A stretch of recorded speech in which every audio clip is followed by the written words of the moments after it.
Right now it is about 10 p.m. on day 10 of the heatwave we are currently experiencing in Belgium, and you'd think this would be the ideal time to be an illustrator and just having to sit around at your desk, moving only your wrist a little bit. But with the persistent high temperatures that even make your brain boil while sitting still, I see no use in getting into the studio till later in the day.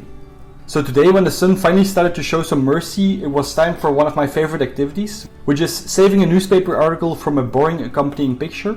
And the article I'll be making an illustration for today is appropriately about how the human body is better adapted to withstanding high heat than we often think. And while that was not the information I was expecting or waiting for after physically melting for 10 days, I guess we'll just get on with it, because I'm not a scientist. In my sketchbook I played around with a couple of different ideas, but I ended up wanting to go with this sun-ish shape with the radial lines, if that's how you call it. And lately I've also been really enjoying working with ink to bring more expressiveness into my drawings and a bit more life.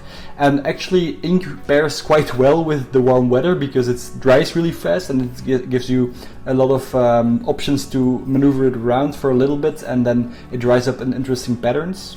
And the usage of ink has also really challenged me in letting go a little bit more, because if you know my work, I usually work with graphite pencils in a quite graphical and calculated style.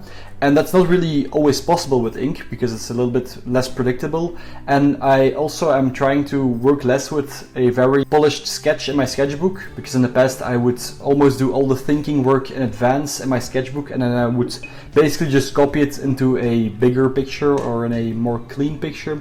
But with the ink I feel more in tune with the process while I'm doing it, and I'm having to make more decisions in the moment, which also feels way more freeing. And even though for me this type of process really feels like giving up a lot of control, it's also been forcing me to find ways to not hold back and not be too scared while I'm making illustration, and whether that be by using white gouache or acrylic afterwards to clean it up a little bit, or to even cut into the page to make some nice smooth shapes, or like in this case, combine the things I make manually into a digital drawing. It's really been pushing and opening up my way of looking at my own illustrations. And looking back now, I can also see that a big part of the way my style got shaped was related to that kind of fear of making a mistake. And I think that's enough rambling for one day. We completed our assignment, we saved another article from the impending doom of a boring photograph, and while the rain is slowly finally starting to come in and cooling down Belgium, I think I will finally be able to get a good night's sleep.